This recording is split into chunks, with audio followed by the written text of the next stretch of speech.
ड्रामेबाज गुरु पे कहते हैं आपको बहुत दिल से वेलकम जी। मेरे अपने एपिसोड 38 का टीज़र लॉन्च कर दिया गया जिसमें साफ साफ धमकी मिल जाती है नेहा को कि तुम्हारा बच्चा ये तो हमारे साथ रहेगा लेकिन तुम इस घर से जाओगी क्योंकि अब तुमने तमाम जो है बर्दाश्तें क्रॉस कर दी हैं हमारी। और यहाँ पर यह अज़म भी किया जाता है कि कुछ भी हो जाए नेहा को तो मैं इस घर में लेकर आऊँगा।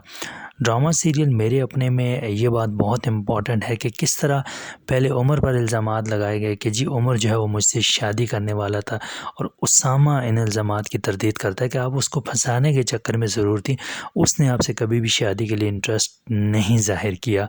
और मुझे ये लगता है कि ड्रामा सीरियल मेरे अपने में उसामा ही नेहा को बचाएगा, आखिर में वही उससे शादी करेगा। अगरचे कि उसकी और मोहब्बत है लेकिन शादी वो इसलिए करेगा क्योंकि यहाँ पर बच्चा भी सेव हो जाएगा और नेहा भी सेव हो जाएगी, वरना दुश्मनों ने इस घर में उसको टिकने नहीं देना। ये हमारी राय है जी, लेकिन आपकी क्या राय है ड्रामा सीरियल मेरे अपने के हवाले से? ये ड्रामा आपको क्यों पसंद है और नहीं पसंद तो क्यों नहीं पसंद, ज़रूर बताइएगा। मिलते हैं एक और ऐसी लश वीडियो के साथ। दुआ में रखें याद। अल्लाह हाफिज़।